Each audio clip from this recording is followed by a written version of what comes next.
so much, everyone, for staying with us. So the House of Representatives today passed a resolution to investigate the procurement process in the award of contract of the Lagos-Calabar Coastal Road. The House says the 2007 Procurement Act was violated and certain approvals by the National Assembly is required by the law were not given. The House is asking the Minister of Works, Finance, Attorney General, and the Minister of Justice to avail the National Assembly copies of the documents for award of the contract. Take a listen to the member who was speaking on the floor today. Aware that the procurement strategy adopted by the Federal Minister of Works for the award of the contract violates the Infrastructure Concession and Regulatory Commission Act 2005. As Section 4 of the Act outlines that all approved infrastructure projects and contracts for financing, construction, and maintenance must be advertised for open competitive bid in at least 3 national dailies. All right, go ahead. Let's get talking about it. Someone who has been in the civil service for a long time, who understands procurement process and perhaps issues of governance, is a former aviation minister, Mr. Osita Chidoka. Thank you so much indeed for joining us tonight. Thank you very much, Sean. It looks like a lot of debate. This is coming on the heels of so much debate on this Lagos coastal, Calabar coastal area. And imagine that those within the southwest, southeast, and south-south corridor might be happy about that development, but it does look like that project is generating a lot of controversy. Now, hear what they're saying, that that project may be in breach of the Procurement Act.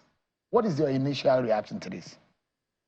Well, I don't know the details, but it is clear to me that before now, I had gone to the ICRC website to see whether there was a proposal for this road. Normally, you can receive a proposal, negotiate with the person that proposed in terms of concession projects, and then you can then send it for either have the business case outline made, then you can send it to the public procurement, then you can advertise and ask other bidders, or you can do a single source bid. But I didn't see any information on the ICRC website. I went to the BPP website. I didn't see any information about the road, the design, and the cost of this road. And these are statutory agencies of government that should be involved in contracts and projects like this. Because the first thing the minister told us was that this is a concession, that the contractor is financing the project. Then he later corrected that and said, well, they're not awarding a contract. For you to award a contract, we will have gone to get the consultant's report. There will have been a procurement for consultants to design and cost the project. Then after the consultant has finished, there will have been a procurement calling for tender from contractors. So there's a pre-qualification, and then after that, there is a financial tendering. Nothing short of 1 year will have passed before you finish the procurement process. In that process, you will have also engaged the stakeholders. You will have spoken to the people who have property on the lines that will go. You will have listened to the views of Nigerians. Because one of the things about President Tinubu being president in Nigeria today is that this is our first democratic president, a president that was not a military leader, who actually fought for democracy during the June 12 crisis, who actually has been to the Senate and been a governor of a state. So one would think that when he said in 2020 that democracy is not just about elections, when he was celebrating what President Buhari did by naming June 12 the Democracy Day, he said it's not just about elections. He said democracy goes beyond that. Now, this president had the opportunity to do a project of such magnitude. We need to have seen the environmental impact assessment. We need to have seen the consultant's report on projected traffic, on what it will actually do when this road goes all the way to Calabar. What goods are we moving from one coastal city to the other? What are we moving? If it is people we are moving, is there congestion on the existing road, which goes through Shagamu, Benin, or there's a bypass in Benin, built to ensure faster travel times. So when you do the bypass to Benin, then you enter the Onitsha Owerri Expressway. It's a dual carriageway. or you want to go to Enugu, you go to Enugu Port Harcourt, you go to Enugu Onitsha Enugu Expressway, and you want to head to Port Harcourt, you enter the Enugu Port Harcourt Expressway. These are dual carriageways. It takes you all the way to Port Harcourt and can bust you to One. Now, if you want to go on to cross rivers, you can go through Abakaliki, and then the World Bank did a corridor project connecting Abakaliki to Mfun, which is the border of Cameroon, going through the West African Highway. So at the time we did that project in Abakaliki, you could travel from Abakaliki single lane route because there wasn't traffic for dualization. So if I go by the data released by the Ministry of Works, they said they did a traffic count in 2019. And from the Lagos end of the Benin Highway, 47,000 vehicles from Lagos-Ibadan Expressway, 47,000 vehicles traveling average daily traffic. When you get to Shagamu, it drops to about 20-something thousand heading towards Shagamu Ore. On a daily basis. On a daily basis. And then drops further to about 18,000 by the time you're getting to Benin, and then down to Onitsha. And then they didn't go all the way to Onitsha. I think they stopped around Benin. So if there are 47,000 vehicles using this dual carriageway, and you build a new coastal highway, are you saying that 20,000 of them will go over to this road? If they do that, then your 50,000 projection is off. How do you pay for the road? Let me read to you. So, and this is the submission of Mr. Dave Umahi on the project.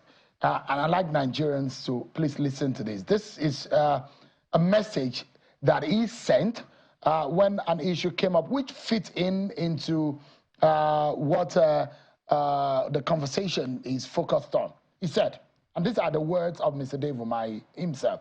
He said, this project is an unsolicited bid on EPC plus F.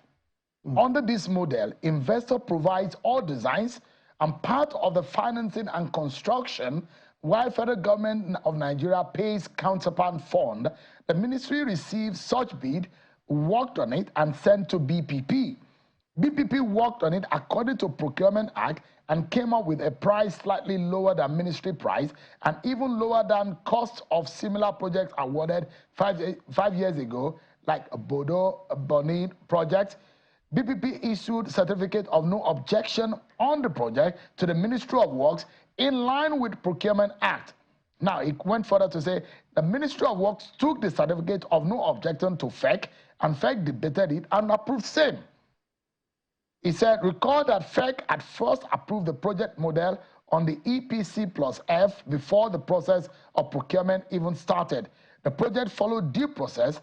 On the ESIA, the preliminary approval issued on December 2023 by the Ministry of Environment and renewed by January 2024, the ESIA certification is progressive with a project progress and final certificate issued when all issues are resolved. So we have certified ESIA to start the project. We have redesigned the route to put human face to the decision and to minimize demolition of permanent infrastructure.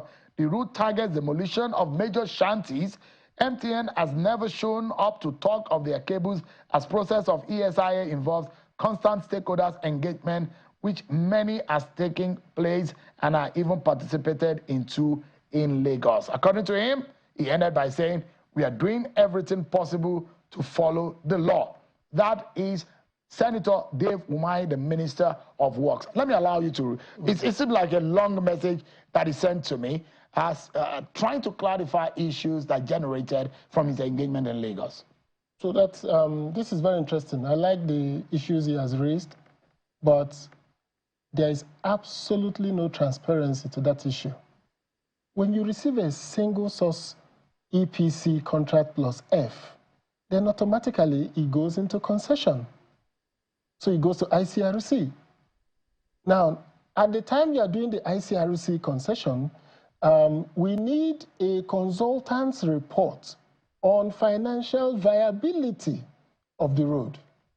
Because if you are financing EPC plus F, it means the road has to have a payback period.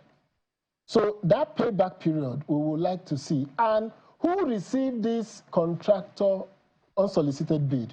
Only the ICRC should must it go to ICRC? Yes, it must. Because even if it goes through the BPP? No, it can't go to BPP. BPP has only process for procurement. When a government agency is procuring, Then you go to BPP. Even when there's a counterpart funding from the government. No, you can't take, once there is government funds entering into the project at any point, then you must follow the BPP process. The BPP process says, you can write to the president and say, this is an emergency procurement. We need to do a single source. Only this contractor does this project. No other person does it in Nigeria. So you can go to the president. If he gives you approval, you take it to BPP. On the face value of it, procedurally, yes, this government may have breached. If what the minister says is correct, then there is an absolute breach. Because the first thing to have happened is that ICRC will have received this.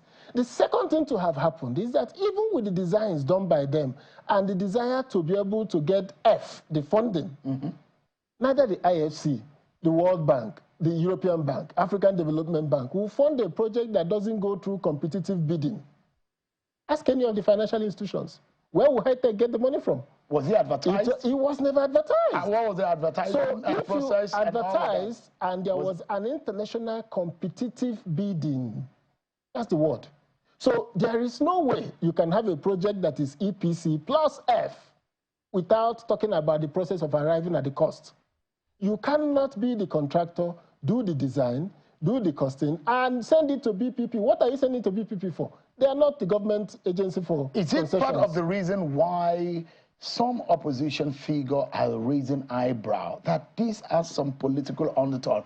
And they've, for example, Mr. Atiku Abubakar has said that the relationship between the president and the Shaguris is evident in this project, and that there seems to be some kind of a handshake and on the table dealings in this project written all over it. I leave the president to clarify that, because that's grave allegations from Mr. Atiku Abubakar, and I leave the president to clarify that. Because the question mark is also the fact that it has not gone through a proper bidding process, and this is not competitive. First of all, and this is not transparent. Why do you want to build a road? I'll give you an instance. The third runway in Heathrow. The government said we want to build a third runway in Heathrow. The third runway in Heathrow has competitive arguments. First argument was that the existing runways are at 99 capacity use, and that if we do not build a third runway, London will lose its preeminence in the aviation sector. But what happened? Opponents of the project said, no, we will be violating our commitments to the global climate change issues. We will be violating our commitments to the health and safety of British people. For the past 7 years, this discussion has been on whether to build the third runway or not. A project of this magnitude that goes through the hinterland of Nigeria, goes from coast to coast, the first question we want to ask ourselves, what is the best way to move goods from a coastal city to another coastal city? My point would be by ship. That's the cheapest form of movement in the world. What does that entail us? Let's improve our inland waterways. Let's build small seaports across the area and allow goods to move. But there's one in Calabar. If we say, there's one in Lake. That's what I'm saying. There's Calabar Port. There is Port Harcourt One Port. There is Port Harcourt. There is Warri. There's going to be the Lekki. There's Warri. No, there is a Lokola coming up. Yeah. Then before you get to Lekki. So if all these ports are functioning, now the question will be, what do we want to move between Lagos and Calabar? What is the traffic? So you don't see the justification, economic justification, traffic justification? No, I haven't seen it. As the former Corps Marshal of the Federal Road Safety, I'm looking at the traffic and I'm asking, no Nigerian road is at full capacity as I speak today. Because the population of vehicles in Nigeria, the dual carriage roads we have, Lagos, Ibadan, Shagamu, Ore, Benin, is not at full capacity. So what do we want to solve? What problem do we want to solve? A congested road or a road that is not properly maintained? What about the fact that this government wants legacy? So I come to that. And I said, fantastic. 4 years of government, you would like to put down something for people to see. So I proposed 2 projects for the president. The current national highway of Nigeria has 36,000 kilometers of roads. Only 5,000 are dualized. Only 5,000 kilometers. Since the past 50 years, we've managed to dualize 5,000 kilometers. So we've just concluded Abuja-Akwanga Lafia dualization.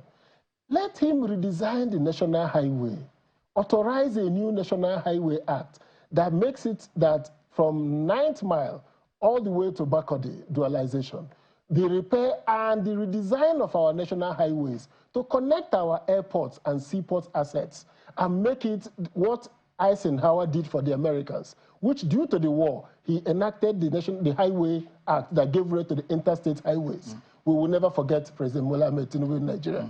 We need to put concrete barriers on these roads. We need to lay fences on them. We need to put rest areas, truck parks on them. We need to put solar lightings on this road. If he does that, he will light up Nigeria. He will create access to Nigeria. He will move food from the hinterland to the places where the foods are required. So you think Lagos, Calabar, Coastal Road is unnecessary? It's road to nowhere. It takes you to nowhere. It doesn't take you from the food basket of Nigeria. Now, listen, if I'm from the east and I want to bring in containers, I'm not going to Apapa Port. I will go to Lake, I will go to One. Once the Aba Port Harcourt Road is completed, I will go to One. Why do I have to go to Lagos? It's gradually dawning on people that there is a West African terminal in One, and One has been receiving traffic year on year, has been growing rapidly. Now, Port Harcourt, Calabar Port is a little inland, so it doesn't bring in big vessels. But we have One. We have the new Lekki Seaport coming. My question is, we can do the national highway, redesign it, reconstruct it, and make it a highway connecting Nigeria. Speaking to us from Maiduguri to Bauchi, Bauchi to Jos, Jos to Makodi, Makodi to 9th Mile, Nsukka to Enugu, Enugu to Port Harcourt, Port Harcourt again to Owerri, Owerri to Onitsha, Onitsha to Benin, Benin all the way to Ore to Lagos. And then we connect back again to Bomosho and go through Jeba, Mokwa, Bida to Kanu. I know Nigerian highway. This is what we need today. If you were the president, this looked like a nightmare, like a quagmire. Yes. How would you wriggle your way out? I will subject it to further public conversation. Stop it? Stop it now and convert it to public conversation. Because the financiers cannot raise financing for this road except if he uses budgetary funds to fund it. Nobody can raise financing for a road that has no competitive bidding.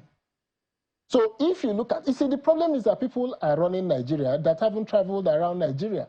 I know Nigeria from Sokoto all the way to Yanagua. I've been on these roads. I know where the traffic is. I know what is causing the hiccups on Nigerian roads. People who are discussing Nigerian roads are discussing what they haven't seen. For you, this is a thumbs down for this government. No, it's a big thumbs down. To think of Calabar, two coastal cities. Why do you want to do that? Let me quickly, before we wrap up. And I'll tell you the second legacy project. I think that the president coming from Lagos has something to give to Lagos people. What would that be? Close down Apapa ports and relocate it to Lekki or Badagry. Apapa is a nightmare today. It's no more functioning. You can't go to Apapa on a day. You can't wake up in the morning and say, I want to go to Apapa. It's a nightmare.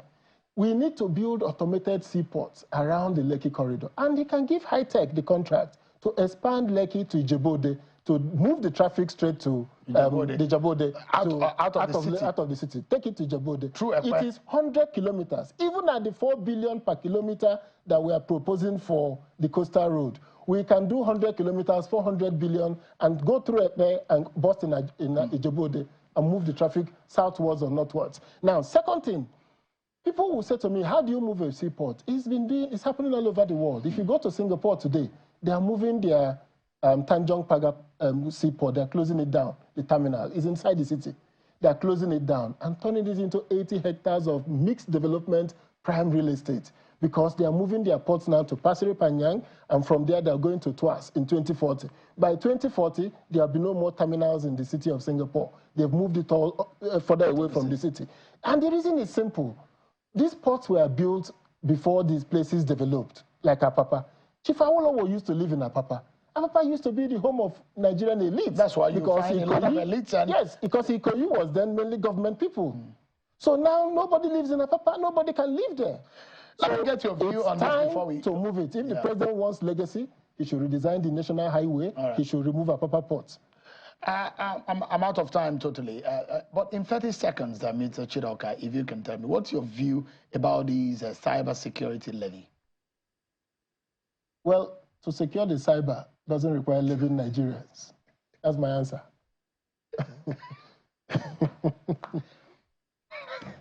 That got me there anyways. I didn't see that answer coming. But you don't think it was necessary? No, I've told you. To secure the cyber, we don't need to to tax Nigerians. Interesting.